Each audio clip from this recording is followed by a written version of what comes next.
Third quarter recap. The Vikings entered the third quarter trailing badly, and it only got worse early on. The Chargers, fresh from halftime, picked up right where they left off. They marched down the field and added a 43-yard field goal by Cameron Dicker, pushing the lead to 24-3. Daily Norseman +1. Minnesota's offense remained stagnant. Their first possession of the half resulted in a punt, giving the Chargers another chance. But finally, the Vikings had a spark. On one drive, Jalen Redmond tipped a pass from Justin Herbert that was intercepted by Josh Metellus. Daily Norseman. That turnover gave the Vikings momentum.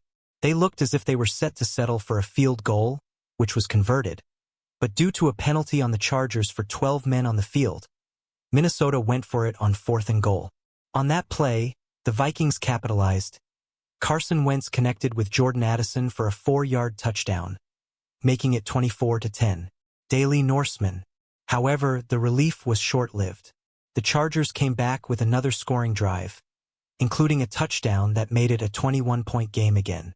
At the close of the third quarter and heading into the fourth, the Chargers had a 1st and 10 at the Vikings' 14-yard line, with strong momentum.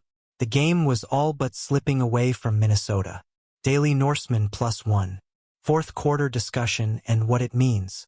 Heading into the final quarter with a 24-10 deficit, the Vikings faced a steep climb. The key issues to keep an eye on: defensive breakdowns. The Chargers' recurring ability to move the ball will put Minnesota on its heels. Offensive inconsistency. While there was a fleeting moment of hope with the interception and touchdown, it wasn't enough to shift the tide. Penalties and mistakes. The 12-men penalty that gave the Vikings the fresh set of downs shows how opportunities can be created, but they must be seized and built on. Momentum and fatigue. With the Chargers controlling field position and tempo, the Vikings needed a big swing. But the earlier damage made a comeback unlikely.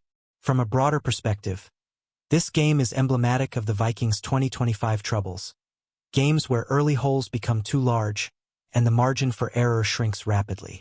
Heading into the fourth, the likelihood of a comeback was low unless everything went right for Minnesota, and everything faltered for Los Angeles. What to watch and what's next? The Vikings will need to clean up penalties, turnovers, and missed opportunities if they are to salvage their season. For the Chargers, maintaining poise and finishing drives will be crucial. They are in a position of strength. For fans and analysts, this game could be a turning point, either a wake-up call for Minnesota or a statement win for Los Angeles. At this stage of the season, every loss counts, especially in terms of playoff relevance and team confidence. Final thought. The third quarter spelled doom for the Vikings. Despite a momentary glimmer of resurgence, the Chargers' dominance in field position, execution, and momentum left Minnesota with an uphill battle heading into the fourth. Unless they pulled off something extraordinary, the night was slipping away.